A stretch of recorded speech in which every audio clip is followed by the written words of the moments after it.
आसार कदीमा के माहिरीन की बात मानी जाए तो हजरत नूह अलैहिस्सलाम की कश्ती मिल गई है। पहले तो आपको बता दें कि आसार कदीमा का क्या मतलब है। उर्दू में कदीम का मतलब होता है पुराना और आसार का मतलब निशान या सबूत। मतलब पुराने दौर की चीज़ों की खोज पड़ताल से जुड़े फील्ड को आसार कदीमा कहा जाता है। आसार कदीमा को अंग्रेजी में आर्कियालॉजी और हिंदी में पुरातत्व विज्ञान। आसार कदीमा के माहिरीन को अंग्रेजी में आर्कियोलॉजिस्ट और हिंदी में पुरातत्ववेत्ता कहते हैं। 2021 में तुर्की और अमेरिका की 3 यूनिवर्सिटी ने मिलकर एक प्रोजेक्ट पर काम शुरू किया। इस टीम को ही हजरत नूह की कश्ती से जुड़े कुछ सामान मिले हैं। इस कश्ती के आसार कहाँ पर मिले हैं और रिसर्च टीम की क्या राय है, उसके बारे में बाद में जानेंगे। इससे पहले हम कुछ तारीखी बातों पर रोशनी डालेंगे, जैसे हजरत नूह कौन थे। हजरत नूह अलैहिस्सलाम के हवाले से आज ये भी जानेंगे कि नबी और रसूल में क्या फ़र्क होता है। इस दुनिया में पहले नबी और पहले रसूल कौन थे। हजरत नूह को इस कश्ती को बनाने की क्यों ज़रूरत पड़ी थी। आज सब कुछ डिटेल में और बहुत ही आसान भाषा में समझेंगे। हजरत नूह, इलाका और ज़माना। हम दीन इब्राहिम को मानते हैं। दीन इब्राहिम के मुताबिक दुनिया में सबसे पहले इंसान के तौर पर हजरत आदम और हव्वा को भेजा गया। हजरत आदम पहले पैगंबर थे। हजरत आदम या नूह अलैहिस्सलाम किस ज़माने में आए, इसके बारे में कोई ठोस जानकारी मौजूद नहीं है। यह माना जाता है कि हजरत आदम और हजरत नूह अलैहिस्सलाम के बीच 1200 साल का फ़र्क है और हजरत नूह अलैहिस्सलाम 950 सालों तक जिंदा रहे। नूह अलैहिस्सलाम दुनिया के पहले रसूल थे। आगे हम इस बात पर ज़्यादा रोशनी डालेंगे कि पैगंबर, रसूल और नबी में क्या फ़र्क होता है। वही और शरीयत का क्या मतलब है। खैर, नूह अलैहिस्सलाम के बारे में ये राय है कि उनकी कौम इराक में आबाद थी। बहुत से लोगों का मानना है कि हिंदू धर्म में जिस मनु का जिक्र है वही नूह अलैहिस्सलाम है। उलेमा की अक्सरियत इस बात को सही नहीं मानती। पैगंबर, नबी और रसूल का फ़र्क। अब आइए इस पार्ट में जानते हैं कि पैगंबर, नबी और रसूल का क्या फ़र्क होता है। पहले तो बता देते हैं कि पैगंबर एक कॉमन वर्ड है। यह नबी और रसूल दोनों के लिए इस्तेमाल होता है। पैगंबर का मतलब होता है अल्लाह का पैगाम आम लोगों तक पहुंचाने वाला इंसान। मेन फ़र्क है नबी और रसूल के बीच में। नबी पर सिर्फ वही नाजिल होती थी, जबकि रसूल को आसमानी किताब और शरीयत भी मिलती थी। यानी जो रसूल थे वह नबी भी थी, लेकिन हर नबी के लिए ज़रूरी नहीं था कि वह रसूल भी हों। हजरत नूह, इब्राहिम, मूसा, ईसा और हजरत मोहम्मद सल्लल्लाहु अलैहि वसल्लम को शरीयत मिली थी, यानी ये लोग रसूल हुए। नबी पहले के रसूल की लाई हुई शरीयत और किताब का लोगों को पैगाम देते हैं। उसे कोई नई किताब या शरीयत नहीं मिलती। वही का मतलब, वही के लुगात यानी डिक्शनरी में जो माने हैं वो पोशीदा बातों की खबर देना, यानी ऐसी बातें बताना जो और किसी को पता न हो। इस्लाम में भी वही का कमोबेश यही मतलब लिया जाता है, लेकिन यहाँ जिस वही की बात हो रही है वह सिर्फ रसूल या नबी तक ही महदूद थी, यानी ऐसी बातों का इल्म जो खुदा सिर्फ अपने पैगंबरों को देता था। यह माना जाता है कि वही 3 तरह की होती है। पहली किस्म को वही कल्बी बोलते हैं। कल्ब का मतलब दिल होता है। इस तरह की वही सीधे नबी के कल्ब में डाल दी जाती थी। इस किस्म में न फरिश्ते का वास्ता होता है और न ही नबी को कुछ सुनाई देता। सिर्फ दिल में बात बैठ जाती और साथ ही मालूम हो जाता कि यह बात अल्लाह ताला की तरफ से आई है। वही जागे रहने के दौरान या ख्वाब किसी भी वक्त आ सकती है, इसलिए नबियों का ख्वाब भी वही होता है। दूसरी किस्म कलाम इलाही है। इसमें सीधे खुदा से बात होती है, जैसे मूसा अलैहिस्सलाम की बात होती थी। वही की तीनों किस्मों में से इसे सबसे अफजल और आला माना गया है। इसलिए कुरान करीम में हजरत मूसा की तारीफ बयान करते हुए कहा गया है, वकल्लमल्लाहु मूसा तकलीमन, जिसका मतलब है और अल्लाह ने मूसा से खूब बातें की। वही की तीसरी किस्म है वही मलकी। इस किस्म में अल्लाह ताला अपना पैगाम किसी फरिश्ते के जरिए नबी तक भेजता है और वह फरिश्ता पैगाम पहुंचाता है। कभी कभी वह फरिश्ता नजर नहीं आता, सिर्फ उसकी आवाज़ सुनाई देती है, और कभी कभी वह किसी इंसान की शक्ल में आकर पैगाम पहुंचा देता है। जिब्राइल अलैहिस्सलाम नबियों तक वही पहुंचाने का काम करते थे। आपको बता दें कि वही आम इंसान पर नाजिल नहीं होती थी, ये सिर्फ और सिर्फ नबियों और रसूलों पर ही नाजिल होती थी। शरीयत का मतलब अरबी में रूट वर्ड होता है और उससे कई वर्ड बनते हैं। शरीयत का रूट है शीन यानी श की आवाज़, रे यानी र की आवाज़ और एन यानी अ की आवाज़। इस रूट वर्ड का मतलब होता है सीधा रास्ता। अरबी की एक मशहूर डिक्शनरी है लिसानुल अरब। इसे अरबी ज़बान का इंसाइक्लोपीडिया कहा जा सकता है। इसमें अरबी की कई डिक्शनरी को एक जगह इकट्ठा कर दिया गया है। इसे अरबी भाषा की सबसे भरोसेमंद डिक्शनरी माना जाता है। इसे इब्ने मंजूर मोहम्मद बिन मुकर्रम बिन अली बिन अहमद बिन मंजूर अल अंसारी अल अफ्रीकी अल मिस्री ने कंपाइल किया है। वह इब्ने मंजूर के नाम से मशहूर हैं। अरबी भाषा पर उनकी ज़बरदस्त पकड़ थी। वह 1230 ईस्वी यानी 630 हिजरी में पैदा हुए और 1311 ईस्वी यानी 711 हिजरी में मौत हो गई। उन्होंने लिसानुल अरब में शरीयत का मतलब इस तरह लिखा है, बंदों के लिए ज़िंदगी गुजारने का वह तरीका जिसे अल्लाह ताला ने चुना हो और बंदों को उस पर चलने का हुक्म दिया, जैसे नमाज, रोजा, हज, ज़कात और दूसरे नेक अमाल। शरीयत यानी इसे संविधान या आइन या कॉन्स्टिट्यूशन कह सकते हैं। जिंदगी गुजारने का पूरा तौर तरीका, कानून, कायदे सब उसमें बताए गए हैं। मसलन हलाल और हराम, फर्ज, वाजिब, मकरूह, जायज, नायाज की तमीज पैदा करने वाला एक सिस्टम। आम भाषा में ये कह सकते हैं कि शरीयत कानूनों और कायदों का पूरा सिस्टम है। शरीयत ही वह चीज़ है जिससे नबी और रसूल का फ़र्क होता है। हर नबी को शरीयत नहीं मिलती थी। जिस नबी को शरीयत मिली उसे रसूल कहा गया। अब हम नबी, रसूल और पैगंबर का फ़र्क समझ चुके हैं। ये भी समझ चुके हैं कि वही और शरीयत का मतलब क्या होता है। तो हजरत नूह दुनिया के पहले नबी थे जिनको शरीयत मिली, यानी वह दुनिया के पहले रसूल थे। इस तरह वह नबी भी थे और रसूल भी। असल नाम और नूह का मतलब। इस्लामी तारीखदानों के मुताबिक नूह अलैहिस्सलाम का नाम अब्दुल गफ्फार या अब्दुल मलिक या अब्दुल आला था। कुछ रिवायात के मुताबिक उनका नाम शाकिर या शाकिन था। वह सालों साल अपनी कौम के लिए रोते रहे यानी नोहा करते, इसी वजह से उनका नाम नूह पड़ गया। आपके वालिद का नाम लमक या लामिक था। आपके 3 बेटे थे, हाम, साम, याफिस। कौम की नाफरमानी, औलाद आदम सच्चे रास्ते से भटक चुकी थी। ऐसे में खुदाई पाक ने नूह अलैहिस्सलाम को रसूल बनाकर भेजा।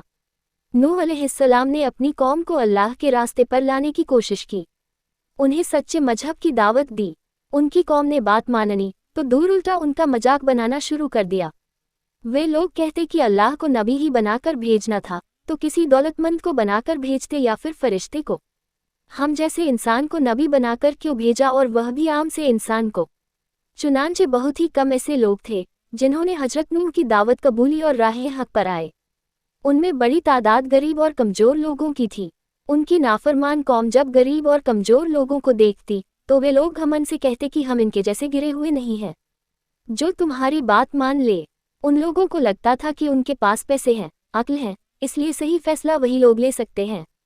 फिर वे लोग हजरत नूह से कहते कि इन लोगों को अपने पास से निकाल दो तो हम तुम्हारी बात मान लेंगे, क्योंकि इन लोगों को देखकर हमें घिन आती है। हम और ये एक जगह नहीं बैठ सकते। हजरत नूह कहते कि ऐसा कभी नहीं हो सकता। ये अल्लाह के मुखलिस बंदे हैं, इन्हें मैं कभी नहीं हटा सकता। अगर मैं इनके साथ गलत करूँगा तो अल्लाह का अजाब मुझ पर आएगा। मैं अल्लाह के दर्दनाक अजाब से डरता हूँ। अल्लाह के पास इखलास की कद्र है, वहाँ अमीर और गरीब का सवाल ही नहीं है। जब हजरत नूह उन लोगों को कहते कि अल्लाह से डरो, अगर तुम सही रास्ते पर नहीं आए तो अल्लाह का अजाब आएगा, इस पर वे लोग हजरत नूह का मजाक उड़ाते और कहते कि बोलो अपने खुदा से अजाब भेज देने को।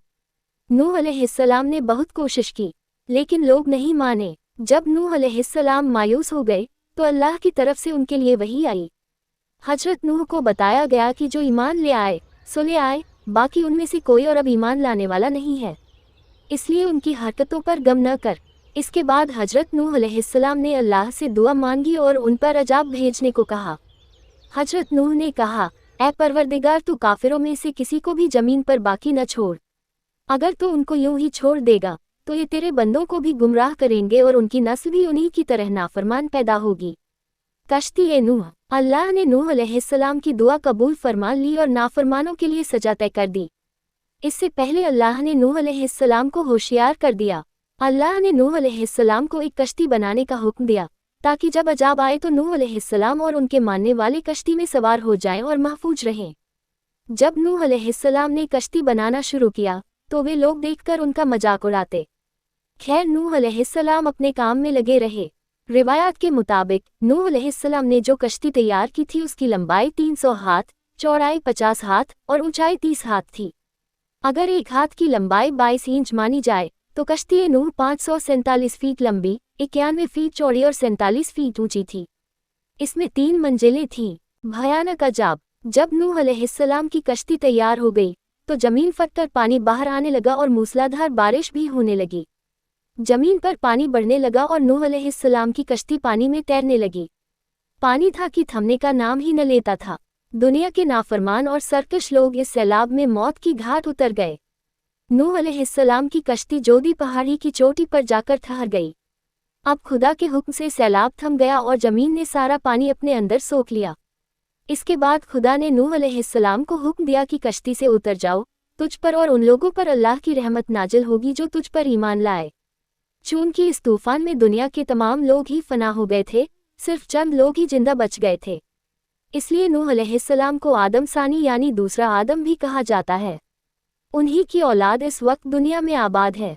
इस जोदी की पहाड़ी को ही मुस्लिम तारीखदानों ने अरारात कहा है। बाइबल में बताया गया है कि नूह अलैहिस्सलाम की कश्ती अरारात की पहाड़ियों पर रुक गई। जोदी का पुराना नाम अग्री ताग था। इसे जबल हारिस और जबल करार भी कहा गया है। इसको कोहे नूह भी कहा जाता है। आज भी दुनिया के अक्सर लोगों को यकीन है कि अरारात की चोटियों पर जमी हुई हजारों साल पुरानी बर्फ के नीचे नूह की कश्ती मौजूद है।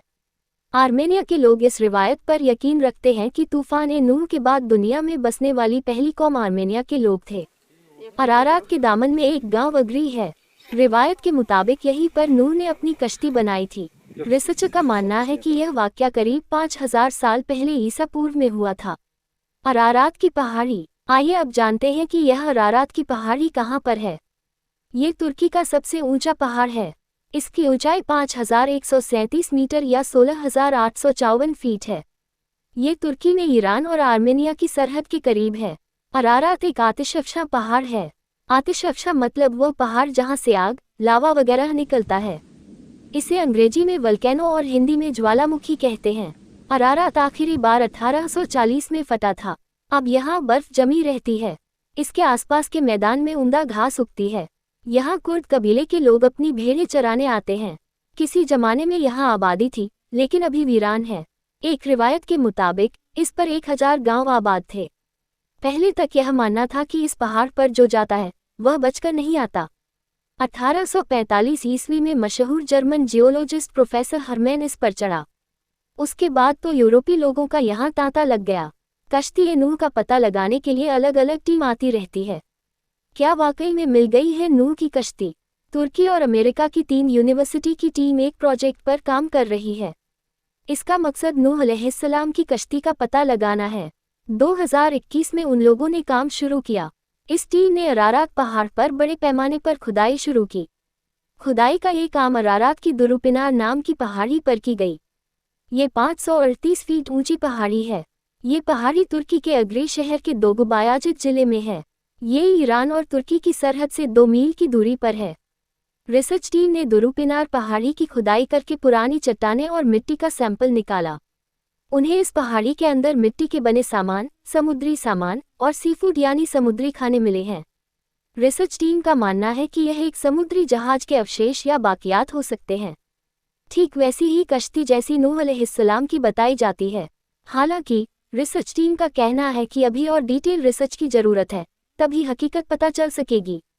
ये जानकारी सबसे पहले तुर्की के न्यूज़पेपर हुर्रियत में छपी है। उसके बाद टाइम्स ऑफ इंडिया समेत हिंदुस्तान के बड़े अखबारों में छपी। आपको बता दें कि दुनिया के 3 बड़े मजहब यानी इस्लाम, यहूदी और ईसाई में सैलाब नूह का वाकया दर्ज है। मजहबी और तारीखी किताबों में जिक्र। बाइबल में इस कश्ती को आग कहा गया है, इसलिए इसे नूह आग कहा जाता है। कुरान मजीद में भी इसका जिक्र है। सूरह हूद में इस पहाड़ी का नाम जोदी है, जहां हजरत नूह की कश्ती जाकर ठहरी। बताया जाता है कि 7 माह तक ये कश्ती पानी में तैरती रही और बाद में कोहे अरारात से जा लगी। इराक की दजला फरात नदी के बीच आज से करीब 4000 साल ईसा पूर्व एक सभ्यता या तहजीब मौजूद थी। इसे सुमेर या सुमरी सभ्यता कहा जाता है। सुमेर की पुरानी कहानियां मिट्टी की तख्तियों पर दर्ज है। उन कहानियों में भी इस वाक्य का जिक्र है। इसमें बताया गया है कि कश्ती की 6 मंजिलें और 7 दर्जे थे। हर मंजिल के 9 हिस्से थे और यह कश्ती कोहे नस्र पर जाकर रुकी थी। मिस्र में पुराने जमाने के लोगों का मानना था कि इस कश्ती का नाम गुल था। वह लकड़ी का एक बहुत बड़ा तैरता हुआ मकान था। हिंदू रिवायात में भी इसका जिक्र है। महाभारत में तूफान के हीरो के तौर पर मनु ऋषि को पेश किया गया है। हिंदू रिवायतों के मुताबिक एक मछली ने उसे तूफान की खबर दी और कश्ती बनाने को कहा। तूफान के बाद कश्ती इमारत की चोटी से जा लगी। तब मनु को पता चला कि मछली के रूप में ब्रह्मा उससे मुखातिब था। ईरानी रिवायत में भी एक तूफान और एक जहाज का जिक्र है। इसके मुताबिक हर्मेस को जयूस देवता ने खौफनाक बारिश की जानकारी दी। तब जयूस ने अपने एक बूढ़े शख्स को शाह बलूत की लकड़ी से एक जहाज तैयार करने और उसमें ढेरों सारी खाने पानी की चीजें इकट्ठी करने को कहा। जब उस बूढ़े इंसान और उसकी बीवी जहाज में दाखिल होकर दरवाजा बंद कर लिया तो जयूस ने तूफान भेज दिया। 40 रात बारिश हुई। आखिर कश्ती कुरनाक की चोटियों से आ लगी।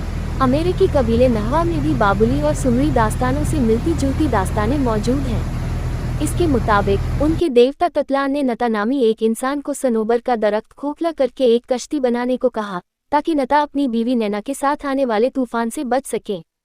उन्हें अपने साथ मक्के का सिर्फ एक भुट्टा ले जाने की हिदायत दी गई थी। इन सब मजहबी रिवायतों से एक बात साफ हो गई है, वह ये कि एक बड़ा तूफान आया था और उसमें एक कश्ती इस्तेमाल की गई थी।